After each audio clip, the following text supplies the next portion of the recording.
Buen día a todos. Mi presentación va a ser la única, va a ser en castellano. Os pido disculpas. Estoy aprendiendo catalán. En mi casa se habla catalán, cada vez más. Me cuesta bastante porque casi toda mi cabeza está ocupada por el euskera. Así que, bueno, pues poco a poco haremos sitio para todos esos acentos. La O átona, me trae la O átona. Bueno, en fin, me perdonáis, ¿no? Yo sé que me perdonáis porque soy vasco. Entonces, un poco para traducir lo que hemos visto hoy efectivamente en lo que son los análisis que actualmente nosotros ofertamos desde nuestro laboratorio, sobre todo con vistas a que la gente a veces quiere hacer análisis pero no sabe muy bien por qué, y lo que es un poco más grave es no sabe muy bien para qué. Entonces, pues eso, vamos a hablar un poco de los análisis que podemos hacer y qué conclusiones podemos sacar. Esto, bueno, este es Athens, estamos en la Riera de Gaià, en Tarragona. Para los que no nos conozcan, aquí tenemos nuestros invernaderos donde reproducimos micorriza. Fundamentalmente nos dedicamos a la producción de microorganismos, micorriza, tricoderma, bacterias, todo dedicado hacia agricultura. No somos nuevos, empezamos en el año 94. Ha tenido varias fases el proyecto. Como digo, actualmente estamos ahí en la Riera de Gaià. Es una empresa que nació de la investigación y el desarrollo, continúa totalmente vinculada a ello. Tal es así que, bueno, pues nosotros, en nuestro laboratorio que se llama NGA Lab, Next Generation Agronomics, nos estamos dedicando un poco al asesoramiento, al ofrecer este tipo de servicios, ¿no? Tenemos un foco importante en lo que son las ciencias ómicas. Tenemos dos laboratorios, uno el de Tarragona, otro en el Parc Científic de Barcelona. El de Parc Científic de Barcelona se dedica más a la salud humana, trabaja mucho con proyectos de cosmética, sobre lipidómica en la piel, trabajan, por ejemplo, también investigando sobre polifenoles en el chocolate. Intentan demostrar que el chocolate es sano, con lo cual tienen todo mi respeto. Nosotros nos dedicamos más al suelo, a los hongos, a algo un poco más sucio, ¿verdad? Estas ciencias ómicas, como digo, se dedican a explorar, bien desde el punto de ADN, bien desde el punto de los metabolitos, qué es lo que pasa en el suelo cuando aplicamos diferentes soluciones, qué es lo que pasa pues con cultivos que parece que no terminan de tirar, que no. Bueno, pues intentamos ver qué es lo que ocurre en nuestro suelo. Tenemos ahora mismo una biblioteca con más de 1.200 cepas de microorganismos y nos centramos también en publicaciones científicas. Tenemos colaboradores en varias universidades, luego hablaremos un poco. Como empresa, tenemos certificaciones de gestión de la calidad, gestión medioambiental, de la energía y fabricantes de fertilizantes. Ahora mismo nuestra nave de producción tiene más de 8.000 metros cuadrados y tenemos más de 10 hectáreas de área de producción escalable. Esto significa que ahora que empieza el boom de los microorganismos en la agricultura, podemos suministrar microorganismos a todo aquel que lo demande, pero tenemos también esa capacidad de escalabilidad. Es decir, este es un mundo que va a seguir creciendo en los próximos años y vamos a ser capaces de responder a ese desafío. Nosotros, como digo, como socio científico, pues colaboramos con universidades de todo el mundo, desde Estados Unidos, en la UC Davis, para metabolómica. Por el origen, en cierta manera, de la empresa, colaboramos con muchas universidades de Italia, la de Nápoles, tenemos por aquí la Universidad Católica del Sacro Cuore, la Universidad de La Tucha. También tenemos universidades en España con las que colaboramos, la Universidad de Barcelona, de las Islas Baleares. Colaboramos mucho con el IRTA. De hecho, la primera transferencia tecnológica de micorrizas que se hizo ya en el año 95 viene de una micorriza aislada por IRTA, de Cabrils. Y nos centramos en las publicaciones científicas. Todas estas publicaciones, tenemos una lista bastante larga, todas estas publicaciones son las que, de cierta manera, nos dan el respaldo de que cuando nosotros aislamos un microorganismo, una micorriza, y con diferentes colaboraciones, esa micorriza se aplica en muchos cultivos diferentes, condiciones hidropónico, en fibra de coco, en suelo de diferentes partes del mundo, bueno, pues eso nos va a dar a nosotros una cierta seguridad en que nuestra micorriza, nuestros microorganismos son versátiles, en el sentido de que con un pH ácido, con un pH básico, bueno, pues podemos asegurar que funciona. Una de las cosas que yo hice cuando llegué a Athens hace 5 años era verificar esta lista de publicaciones y efectivamente vi que faltaban por lo menos 2 o 3 publicaciones que son las que yo hice hace más de 10 años con la micorriza de Athens en alfalfa. Nosotros usábamos alfalfa y bacterias fijadoras de nitrógeno y en condiciones de cambio climático con alto CO2 se nos bajaba muchísimo el nitrógeno de la hoja. Bueno, pues añadiendo la micorriza conseguimos recuperar ese nivel de proteínas en la hoja que es imprescindible para una planta forrajera como la alfalfa.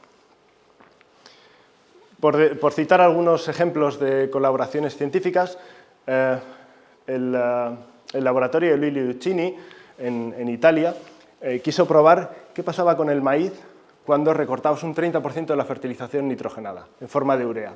Bueno, pues descubrieron que se puede recortar un 30% si añades bien micorriza o si añades bien bacterias.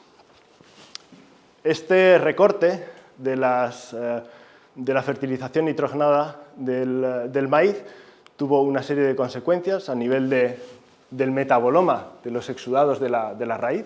La planta podía cambiar esos exudados y podía promocionar un determinado número de poblaciones exclusivamente frente a otras y, como digo, consiguieron que la productividad no bajara. Es algo que les debe sonar. Para el año 2030 la Unión Europea quiere reducir un 30% el aporte de fertilizantes. ¿Cómo se va a conseguir? Pues bueno, pues si reducimos el aporte de fertilizantes, tenemos que incrementar la eficiencia de esos fertilizantes en el suelo. Este es otro ejemplo. Esto eran plantas de pimiento, en los cuales tenían un protocolo completo a base de micorriza, tricoderma, extractos vegetales. Bueno, pues a partir del análisis del metaboloma de las plantas y de la metagenómica del suelo, bueno, pues pudimos averiguar cuáles eran las rutas metabólicas que promovían esos microorganismos y cómo el aumento que veíamos en el desarrollo de las plantas, en la producción, cuáles eran los puntos clave sobre los que incidían. Pasando ya un poco a los servicios analíticos de NGLab. Una cosa que suelo dejar bastante clara. Un análisis es la respuesta a una pregunta. Si no tenemos preguntas y queremos hacer un análisis, eso es un muy mal comienzo. Uno de mis libros preferidos cuenta una historia, es un libro de ciencia ficción, es de una civilización que quiere responderse a la pregunta última. Esta pregunta última es, ¿cuál es la respuesta a la vida, el universo y todo lo demás? Y construyen una inteligencia artificial, que está tan de moda últimamente, para responder a esta pregunta. Le dan mucho tiempo, muchos millones de años a este superordenador para responder. Y al final, presionando mucho al ordenador, porque no quería decir la respuesta, el ordenador les dice, la respuesta es 42. Y entonces la gente se encoge de hombros y dice, ¿pero qué clase de respuesta es esa a la vida, el universo y todo lo demás? Y dice, bueno, dice el ordenador, dice, ¿qué clase de pregunta es esa? La vida, el universo y todo lo demás no es una pregunta válida. Tenemos que saber cuál es nuestra pregunta. Y la pregunta no es ¿qué es lo que podemos medir? La pregunta es ¿para qué queremos medir eso? Porque cualquier análisis nos va a dar una serie de informaciones y si no transformamos esa información en un manejo diferente o un manejo mejor, no nos va a servir para demasiado. Yo hice, en colaboración con mi departamento de marketing, hice este diagrama de decisión sobre los diferentes análisis que teníamos, en el sentido de que si querían analizar las raíces íbamos por aquí, si querían analizar el suelo íbamos por aquí. En realidad esto lo hice para ahorrarme trabajo, ¿vale? No tener que estar explicándolo siempre y spoiler, no funcionó, porque ahora tengo que explicar cuál es el fundamento del diagrama. Cuando nosotros analizamos las raíces podemos saber la colonización micorrícica de esa raíz. Tenemos un análisis que analiza cuál es el porcentaje de colonización de esa raíz. Ahora, si nosotros sabemos el porcentaje, pero no sabemos para qué queremos saber ese porcentaje, pues nos deja igual, ¿vale? Nosotros cuando un agricultor viene para querer analizar la colonización micorrícica de la raíz, no es para saber más, Es porque probablemente dice, mira, he cogido 3 productos a base de micorriza en 3 campos diferentes, quiero saber si estos productos están vivos, si estos productos son capaces de colonizar la raíz, cuánto la colonizan, y eso lo voy a comparar con mis datos de producción, con mis datos de desarrollo de la planta, y de ahí voy a sacar unas conclusiones. Esa sí es una buena razón.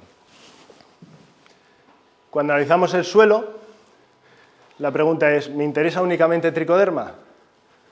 Si te interesa únicamente saber la población de tricoderma del suelo, tenemos un análisis de cuantificación de tricoderma por qPCR. Desde hace unos años es más fácil explicarlo de la PCR.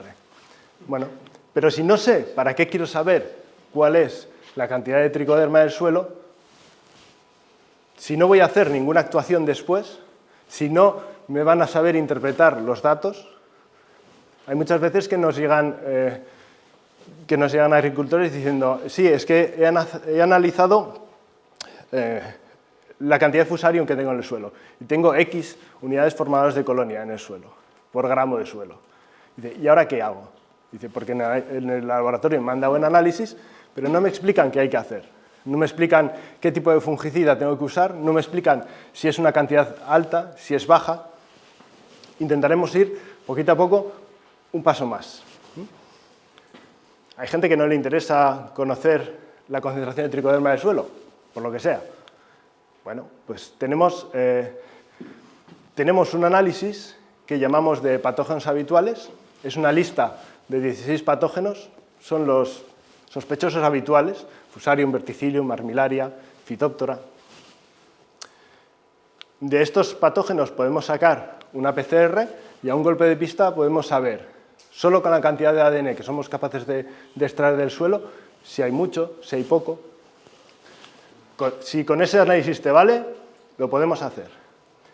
Ahora bien, la siguiente pregunta es, me interesa conocer los microorganismos activos en el suelo y combinarlo con la composición elemental del suelo. Bueno, pues este último año hemos desarrollado un análisis en el cual podemos extraer los metabolitos del suelo. Eso nos va a dar una idea no solo de la abundancia de ciertos microorganismos, sino de la actividad que tienen esos microorganismos. Lo combinamos con el análisis elemental del suelo y podemos sacar una serie de conclusiones para ese manejo del suelo. Si no me quiero centrar en el tema metabolitos del suelo, podemos hacer una extracción de ADN del suelo y hacer el ya clásico análisis metagenómico del suelo. Nos centraremos en bacterias, nos centraremos en hongos o nos centraremos en los dos. Entonces, por ir desglosando cada uno, análisis de colonización micorrícica en raíces. Cogemos las raíces jóvenes, a veces nos llegan raíces lignificadas y no podemos hacer el análisis de la micorriza. Estas raíces lo que hacemos es una digestión, probablemente con KOH, las transparentamos, les aplicamos azultripán. Este azultripán se pega a la quitina de la pared de los hongos, no se pega a la celulosa de las raíces y podemos ver cómo se tiñen las raíces. Hacemos una cuantificación con el objetivo que sea. Por ejemplo, este es un análisis que hicimos, un ensayo que hicimos en el Baix Llobregat, en dos fincas diferentes de alcachofas, en los que se había aplicado pues, bueno, micorriza con tricoderma, micorriza con diferentes modalidades. Entonces, teníamos una parcela control, una parcela tratada. De aquí extrajimos algunas conclusiones muy válidas sobre la producción. No solo aumentamos la producción, sino que aumentamos la precocidad, lo cual es fundamental en la alcachofa, porque durante las primeras semanas de producción de la alcachofa es cuando tiene mejor precio en Mercabarna. Hicimos una correlación de datos, pero desde el punto de vista analítico, lo que nos interesó fue la micorrización. Por ejemplo, en una de las parcelas, donde la parcela testigo llegaba a una colonización del 19%, porque los suelos normales ya tienen sus micorrizas autóctonas, cuando nosotros aplicábamos nuestra solución llegaban a un 43%. Bien, esta mayor colonización es lo que nos va a suponer que si nuestra micorriza es más eficiente que las micorrizas autóctonas, nos va a proporcionar mayor desarrollo vegetal, mayor productividad, tiene una potencialidad. Por enseñarles cómo se ven, aunque ya ha habido la diapositiva de Xavier antes, ya tenía una, pues aquí se ven, estos cuadraditos que se ven son los arbúsculos, donde se da el intercambio de nutrientes entre la micorriza y la planta. La micorriza se nutre de los carbohidratos producidos por la fotosíntesis, le devuelve a la planta agua, nutrientes. Aquí vemos en otra raíz una serie de vesículas, que son las estructuras redondeadas. Estas vesículas, cuando la micorriza ya se ha establecido bien, suelen formar son reservorios de lípidos de la micorriza. De aquí podemos ver pues, que conviven diferentes estructuras, no solo la hifa, sino las vesículas y algún arbúsculo por ahí. Si queremos cuantificar tricoderma, extraemos el ADN del suelo.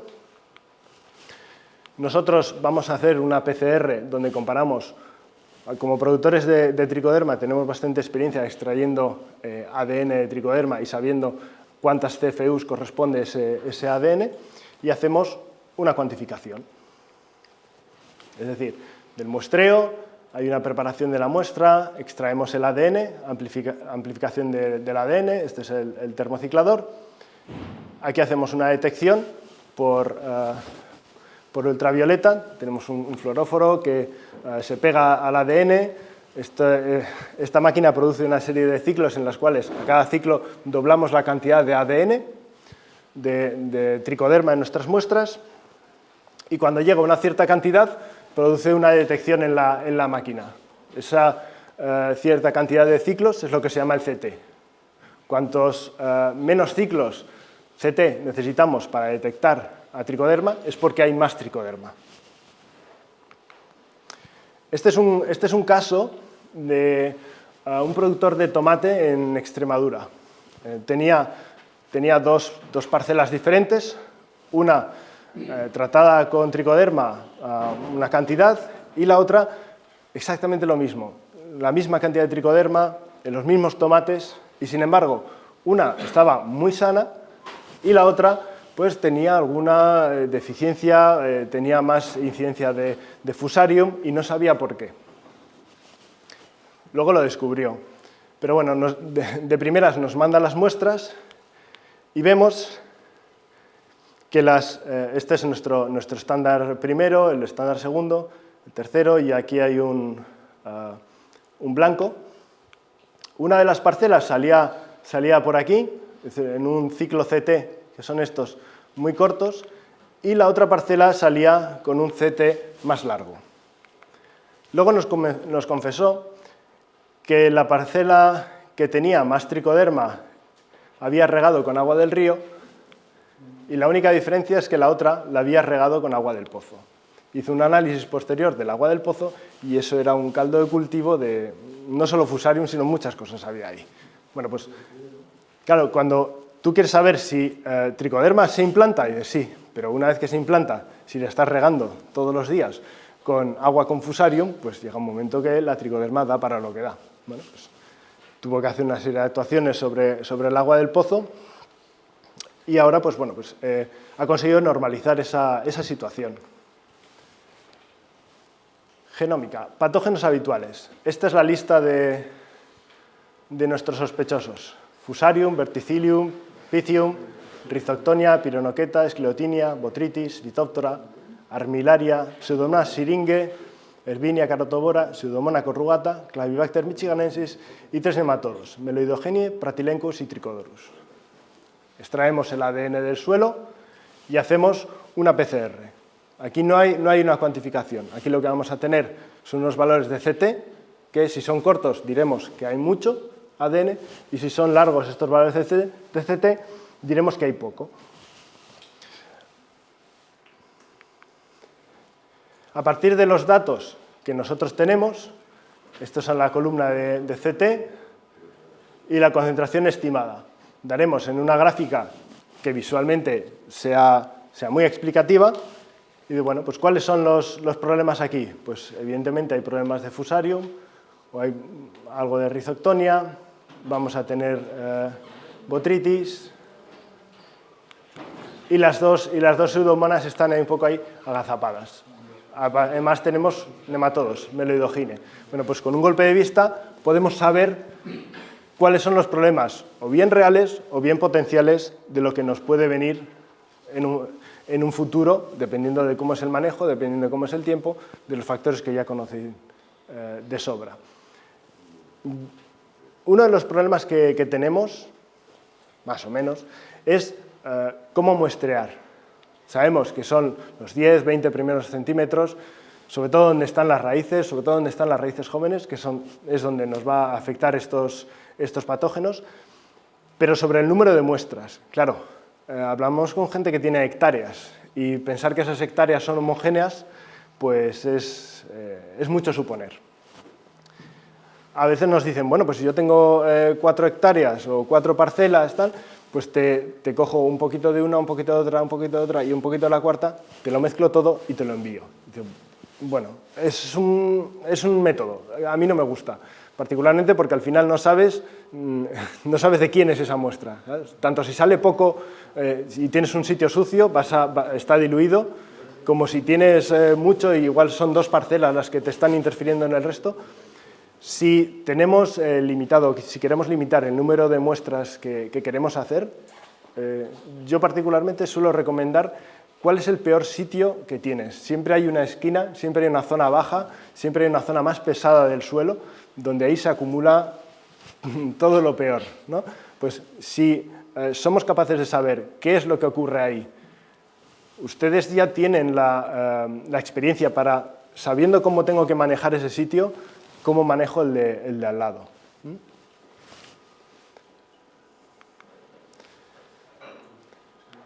Metabolómica del suelo y análisis elemental. Como digo, este es un análisis que lo hemos desarrollado en el último año y está teniendo bastante aceptación.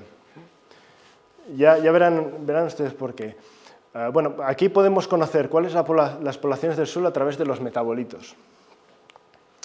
La idea no es solo extraer ADN, porque tú puedes extraer ADN, pero el microorganismo o no está activo o no está en posición como para que sea una amenaza. Aquí, si somos capaces de extraer metabolitos, si somos capaces de extraer toxinas, sabemos que ese microorganismo está activo. Ver el impacto del manejo del suelo en las poblaciones de hongos y bacterias. A veces nos llegan peticiones de un agricultor que lleva años trabajando de manera orgánica una parcela y de manera convencional otra, y quiere asegurarse de que está haciendo un impacto positivo en esa parcela. Podemos determinar los nutrientes en el suelo, así como la biodisponibilidad del fósforo. Esto encuadra con esa reducción de los fertilizantes que nos va a venir dada. Bueno, pues vamos a tener que aprender en los próximos años a jugar con el pool de fósforo que tenemos en el suelo. Y jugar con el pool del fósforo que tenemos en el suelo significa conocer al principio y al final de cada campaña cómo va evolucionando ese pool de fósforo. No vale decir, puedes recortar el 50% del fósforo. Y bueno, eso igual el primer año puede que funcione, pero eso no va a durar eternamente, porque ese pool de fósforo se va a ir agotando. Y bueno, pues por centrarnos un poco en la pinta que tiene el informe de este análisis, damos una diversidad química microbiana, no está basada en ADN, está basada en los metabolitos. Esos metabolitos los cotejamos con una base de datos de metabolitos producidos por microorganismos. Damos una relación hongo-bacteria. Hemos hablado esta mañana, a primera hora, de cuál sería esta relación. Bueno, pues esto es una relación, pero, como siempre, basada en metabolitos, que va a ser diferente, tanto si es leñoso, que probablemente esté más escorado hacia los hongos que hacia las bacterias, como si es un cultivo herbáceo, que probablemente ahí sí que se permita más bacteria que hongo. Los metabolitos de defensa de las plantas nos va a dar una idea de si esa planta está sufriendo un ataque y está excretando metabolitos de defensa, lo podemos ver aquí. Y los sideróforos, moléculas que excreta la planta para captar el hierro. Bueno, pues podemos ver que si secretan muchos sideróforos es porque tiene un problema a la hora de captación del hierro. Los microorganismos importantes, una lista tanto de beneficiosos como de patógenos, como de biocontrol, que somos capaces de identificar a partir de los metabolitos. Y moléculas importantes. Aquí nos suele aparecer pues, todo lo que son residuos de carbamatos, de herbicidas, en fin. A veces cosas buenas como el regulador de crecimiento de las plantas, producidos incluso por los propios microorganismos. Y el análisis elemental, donde tenemos el carbono, materia orgánica, a ver si necesitamos aportar más materia orgánica, si vamos bien con el manejo que estamos haciendo. Y por centrarnos, por ejemplo, en el fósforo, en este caso, que tenemos soluble 57, pero total tenemos 1208. Es decir, tenemos un buen reservorio de fósforo para el que poder jugar. Pero para jugar con ese fósforo necesitamos aportar bacterias solubilizadas de fósforo, o bien micorriza, alguna serie de microorganismos que nos lo liberen. Y metagenómica, por ir terminando, también pues, extraemos el ADN y podemos hacer una secuenciación de los hongos, de las bacterias o de ambos grupos. Aquí podemos tener una lista muy larga de especies, sobre las cuales, pues bueno, pues, cotejamos esos datos del MySeq con las bases de datos tipo pues, la base de datos de Silva, y tenemos una serie de índices, tanto de diversidad como de la composición de la muestra. Esta es, digamos, la muestra total. La muestra ya dividida entre las familias y los taxones de bacterias y los de los hongos, y a partir de aquí ya comienza la interpretación, ese paso extra, ¿no? Todo esto técnicamente es relativamente sencillo de obtener. De momento no hay ninguna inteligencia artificial que nos ayude a la interpretación. De momento vamos creando bases de datos, vamos creando experiencias, y de momento nos tenemos que ir apañando con la inteligencia natural, cada uno la suya. Entonces, por remarcar un poco la idea de la presentación, dice, tú puedes medir una diversidad de parámetros muy grande, pero ¿qué es lo que queremos saber? ¿Para qué lo queremos saber? Y una vez que sabemos qué es lo que queremos, cuál es el objetivo, tenemos que elegir el análisis adecuado. Y a partir de ahí, ese pasito más es el de la gestión. ¿Cómo va a modificar o no el manejo que estoy haciendo yo de mi suelo? Muchas gracias y no sé, cualquier pregunta la intentaremos responder.